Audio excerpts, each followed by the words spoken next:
Union cabinet minister और कांग्रेस के नेता मणिशंकर अय्यर जी को बुलाना चाहती हूँ कि वो यहाँ आए और अपनी बात रखें।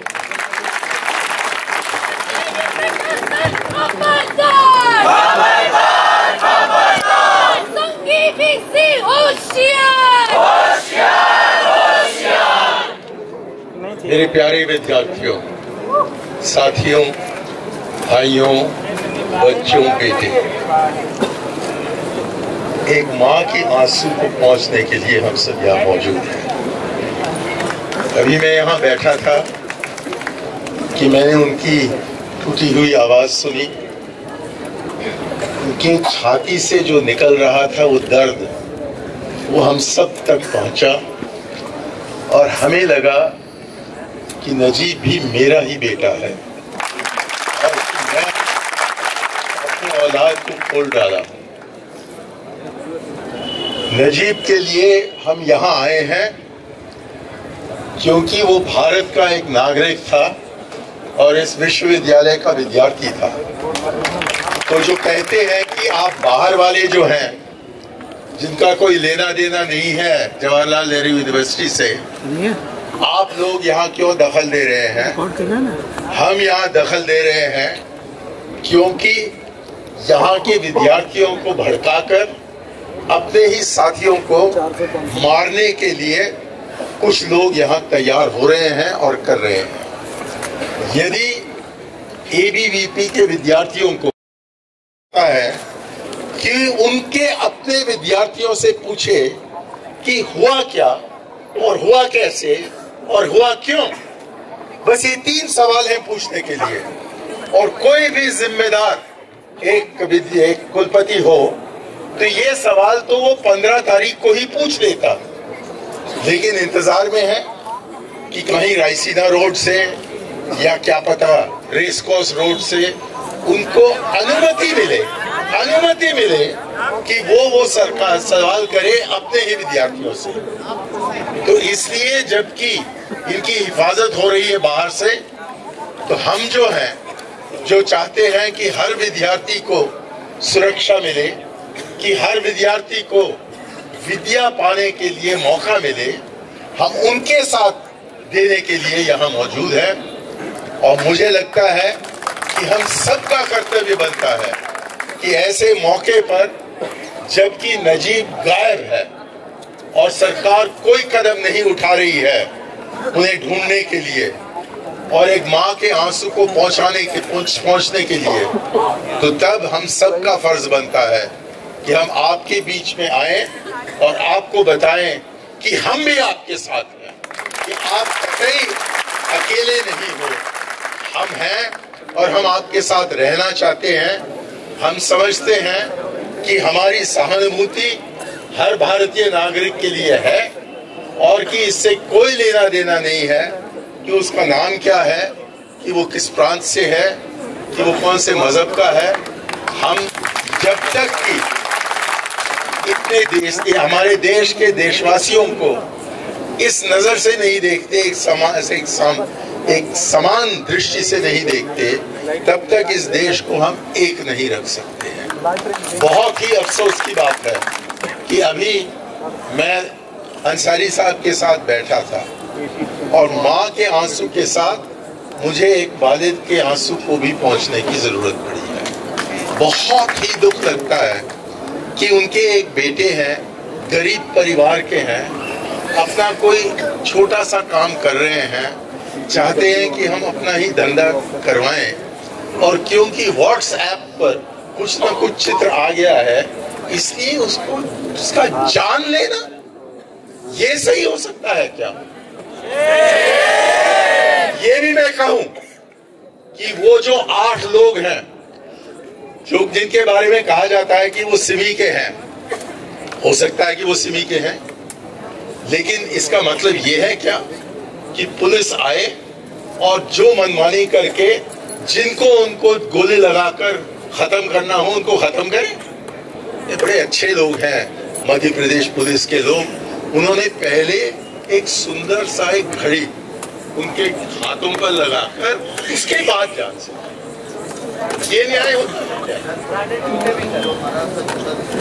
देखिएगा, ये सब ऐसा हो रहा है कि अव्वल एक कौम को पकड़कर उस कौम पर जितनी जो भी वो कर सकते हैं उनको नीच दिखाने के लिए, उनको गैर भारतीय करने के लिए वो प्रयास हो रहा है, बाहर भी हो रहा है और इस विश्वविद्यालय में भी हो चुका है।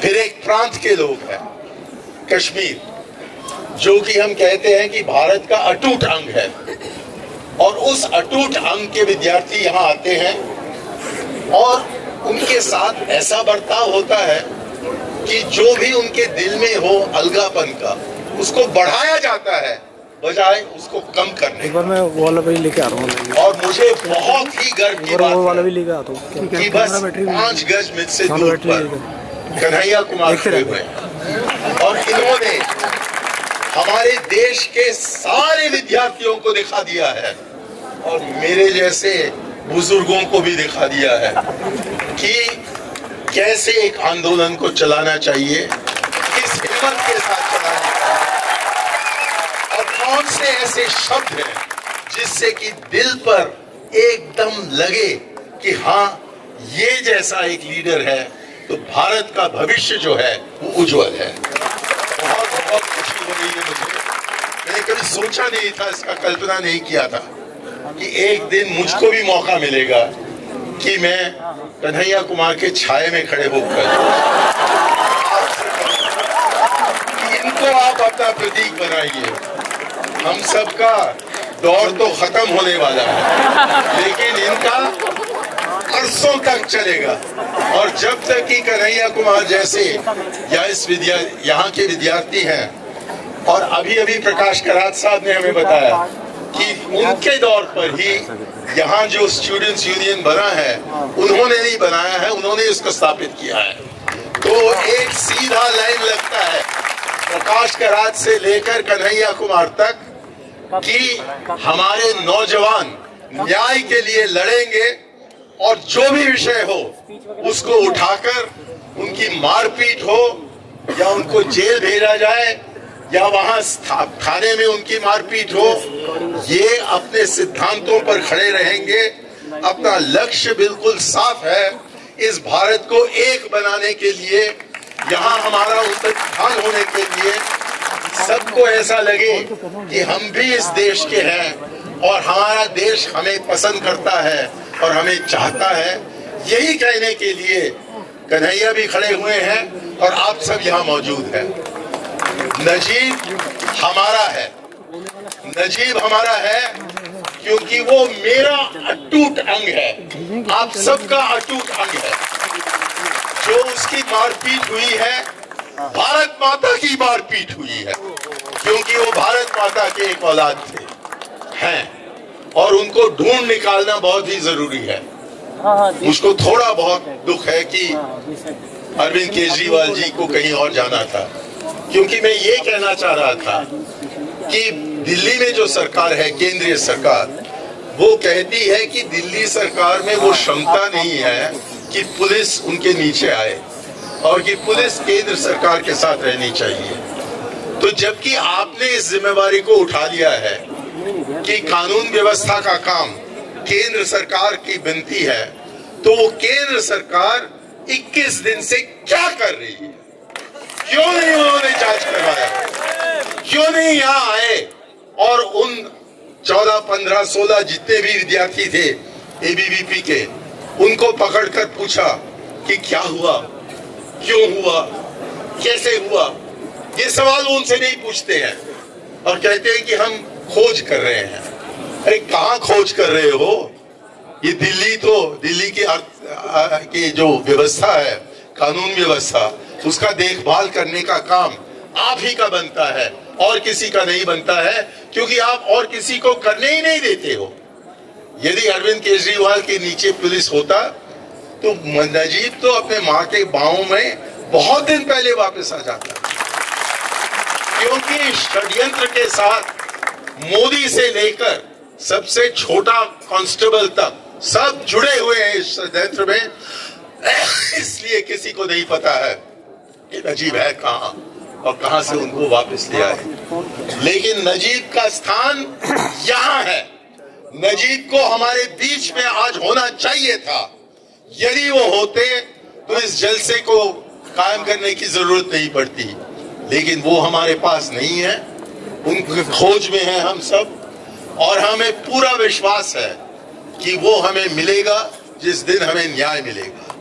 ये न्याय न मिलने के कारण ये जो हिंसा का माहौल फैलाया जा रहा है और जिसके शिकार हमारे अंसारी साहब के बेटे भी बन चुके हैं, ये दुख की बात है कि पिछले 2-2.5 साल में ऐसा नफरत फैलाया जा रहा है देश भर में, कोई न कोई बहाना बनाकर। एक दिन कहते हैं लव जिहाद, अगले दिन कहते हैं घर वापसी, तीसरे दिन कहते हैं गौरक्षक, चौथे दिन कहते हैं कि सब गौरक्षक तो गुंडे हैं, 5वें दिन कहते हैं तो इसीलिए तो वो हमारे साथ हैं।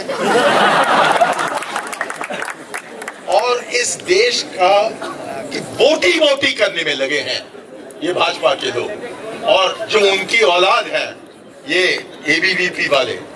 हम सबको उनको ये सिखाना है जो कि इस विश्वविद्यालय ने शुरू से लेकर आज तक सिखाया है कि एबीवीपी हमें नहीं चाहिए।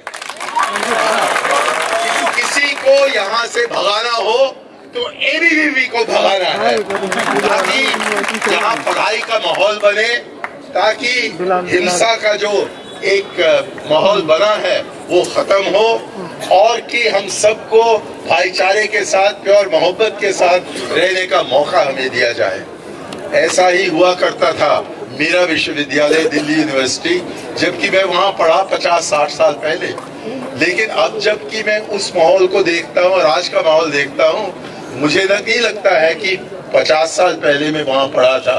मुझको तो ऐसे लगता है कि सदियों पहले मैं वहाँ पढ़ा था, क्योंकि इतना फर्क आ गया है दिल्ली यूनिवर्सिटी में भी, और यहाँ भी प्रयास हो रहा है कि जो सांप्रदायिकता का भावना, जो नफरत का भावना, ये सब बढ़ाने के लिए काम कर रहे हैं। इसको वो राजनीति कह रहे हैं। हम कतई उनको जगह नहीं देंगे कि वो यहाँ आए, और जो हम सब भारतीय हैं हमें एक से दूसरे को तकसीम करवाए, जैसे कि इन्होंने करवाया 1947 में। तो इसलिए माँ आप बेफिक्र रहिए, हम सब आपके साथ हैं, और हम तब तक हमारा प्रयास हम नहीं छोड़ेंगे जब तक कि नजीब वापस न आए और आपके बगल में न आए और आपको अपने बाहों में लेकर वो आपके गले पर चुम्बन दे, तब तक। और जहाँ तक कि अंसारी साहब आप हैं, जो हम कर सकते हैं आपके लिए, अब बेटे को तो हम वापस नहीं ला सकते, लेकिन आपके आंसुओं को देखकर इतना दुख लग रहा है, इतना दिल टूट रहा है कि मैं कहूँ कि हम कुछ भी नहीं कर सकते हैं, तो तब भी हमारी सहानुभूति आपके साथ है, और हम चाहते हैं कि आप समझें कि हम सब आपकी औलाद हैं, ताकि एक लड़का जो चला गया है, जिसको मारा गया है, जान से मारा गया है, उसके बदले में आपको हम आपके परिवार के हैं, और हम आपका साथ देंगे, कंधे से कंधे लगाकर न्याय के लिए हम लड़ेंगे। बहुत बहुत धन्यवाद। जय हिंद। सर ये आपकी